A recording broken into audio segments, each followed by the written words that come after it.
আজকের ক্লাসে আমরা বিভিন্ন কারণে কি কারণে বুকে ব্যথা হতে পারে এগুলো নিয়ে আলোচনা করব। তো প্রথমে আমরা বুকে ব্যথার প্রকারভেদগুলো একটু দেখব এবং সাথে সাথে কি লক্ষণ পায় অথবা কি সমস্যাগুলো হয় এগুলো নিয়েও কিন্তু আমরা আলোচনা করব, অর্থাৎ লক্ষণ আর কারণ নিয়েও আলোচনা করব। তো প্রথমে আমরা যেটা পড়বো সেটা হচ্ছে প্লুরাইসি। তো মনে রাখবা এই প্লুরাইসি এর প্রথম যে দুইটা শব্দ, এই শব্দটা দেখো প্লুরা। প্রথম দুটো শব্দকে আমরা লিখলে কি পাই? প্লুরা। তো আজকের থেকে মনে রাখবা এই প্লুরা হচ্ছে ফুসফুসের আবরণের নাম। প্লুরাকে কি বলা হয়? ফুসফুসের আবরণ বলা হয়। এখন তুমি চিন্তা করো তো, এই ফুসফুসের আবরণ যেটা প্লুরা, এবং একটা জিনিস মনে রাখবা, আইটিস মানে হচ্ছে প্রদাহ। তোমরা যদি কোনো কিছু নামের শেষে আইটিস কথাটা দেখো তাহলে বুঝবো এখানে সংক্রমণ হয়েছে এবং সংক্রমণের ফলে প্রদাহ তৈরি হচ্ছে। তাহলে আমরা যদি কোনো জায়গায় আইটিস দেখি তাহলে কি বুঝবো? ওখানে সংক্রমণের মাধ্যমে প্রদাহ তৈরি হয়েছে। একটা জিনিস খেয়াল করো, তোমরা সাইনাস এ যদি প্রদাহ হয় সংক্রমণ হওয়ার মাধ্যমে তখন তাকে কি বলো? সাইনোসাইটিস। তোমরা যদি অটো বা কানে বলো প্রদাহ তাহলে কি বলো? অটাইটিস, তাই না? তো ঠিক তেমনি আইটিস মানে হচ্ছে প্রদাহ। অ্যাপেন্ডিক্সে প্রদাহ তোমরা বলো অ্যাপেন্ডিসাইটিস। সো আইটিস মানে কি? প্রদাহ।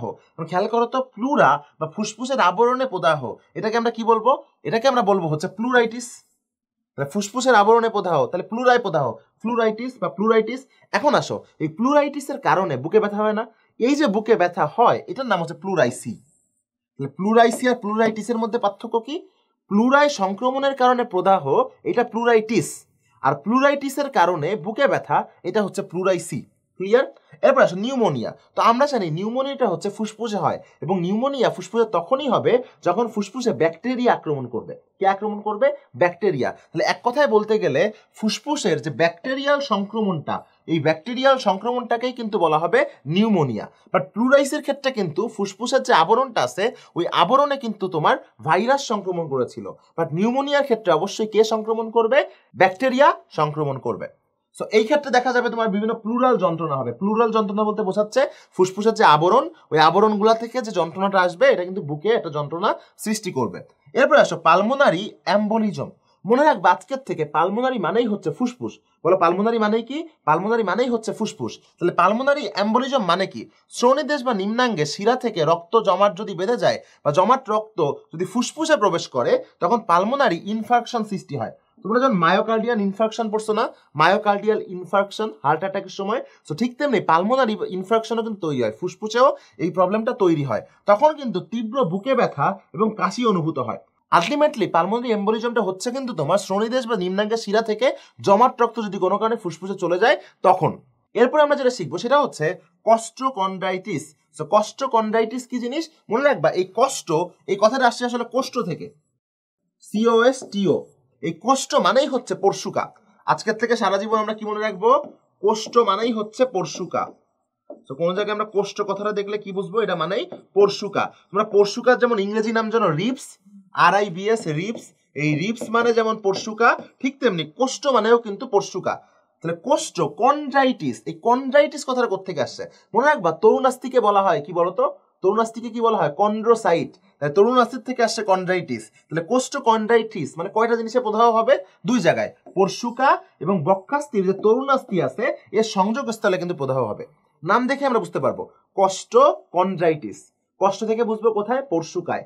আর কন্ড্রাইটিস থেকে বুঝবো তরুণাস্থির। তাহলে এই পরশুকা এবং তরুণাস্থির সংযোগস্থলে যে প্রদাহটা হচ্ছে বক্ষ দেশে, এটাকে আমরা কি বলবো? কস্ট্রোকন্ড্রাইটিস। মুখস্থ করার কিছু আছে? নাই। এই ক্ষেত্রে অর্থাৎ কস্ট্রোকন্ড্রাইটিসের ক্ষেত্রে কিন্তু দীর্ঘকালীন বা বহুদিন ধরে বুকে ব্যথাটা স্থায়ী হয়। তাহলে কস্ট্রোকন্ড্রাইটিসের কারণে বুকে ব্যথাটা কতদিন স্থায়ী হয়? বহুদিন ধরে। কষ্ট মানে কি?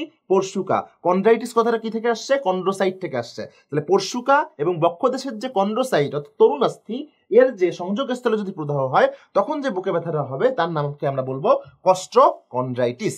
তো দেখো এরপরে আমরা যেটা শিখবো সেটা হচ্ছে তোমার পরশুকার ভাঙন বা পেশিটান। তো স্বাভাবিকভাবে পরশুকার ভাঙন বা পেশিটানের ক্ষেত্রে যে বুকে ব্যথা সৃষ্টি হয় এটা কিন্তু তীব্র বুকে ব্যথা হয়, মানে প্রচন্ড ব্যথা হয়। এতটাই বুকে ব্যথা হয় যে তুমি যদি নাড়াচড়া করতে থাকো তাও কিন্তু এই ব্যথাটা অনুভূত হবে। এমনকি শুধু নড়াচড়া করলে তো ব্যথা হবেই, তুমি কাশি দিতে গেলেও সেটা কিন্তু ব্যথা অনুভূত হবে। তো এই ক্ষেত্রে কাশি দেওয়াও কষ্টকর হয়ে যায়। এরপর আসো স্নায়ুতে চাপ। চিন্তা করো তো, আমাদের যে স্নায়ু মূলগুলো রয়েছে এই স্নায়ু মূলে যদি তোমার কি হয়, স্নায়ু মূলে যদি হাড়ের চাপ লাগে তাহলে কি হবে? বুকে ব্যথা অনুভূত হবে না? এই জন্য স্নায়ু মূলে হাড়ের চাপ লাগা থেকেও কিন্তু বুকে ব্যথা তৈরি হইতে পারে।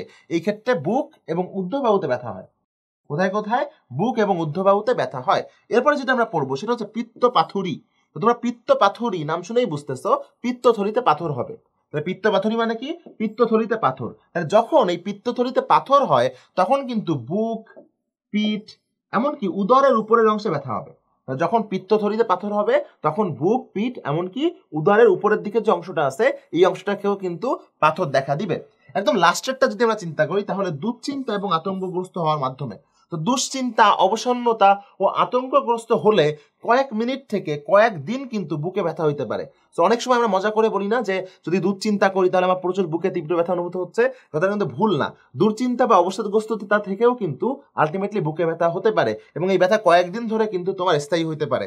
এমনকি যখন বুকে ব্যথা হবে তখন ঘন ঘন শ্বাস প্রশ্বাস, মাথা ঝিমঝিম করা, এই ধরনের প্রবলেমও কিন্তু আমরা পড়ে থাকি। সো আশা করছি তোমরা বুকে ব্যথার কয়েকটা শব্দ সম্পর্কে বা কয়েকটা টার্ম সম্পর্কে বুঝতে পেরেছো।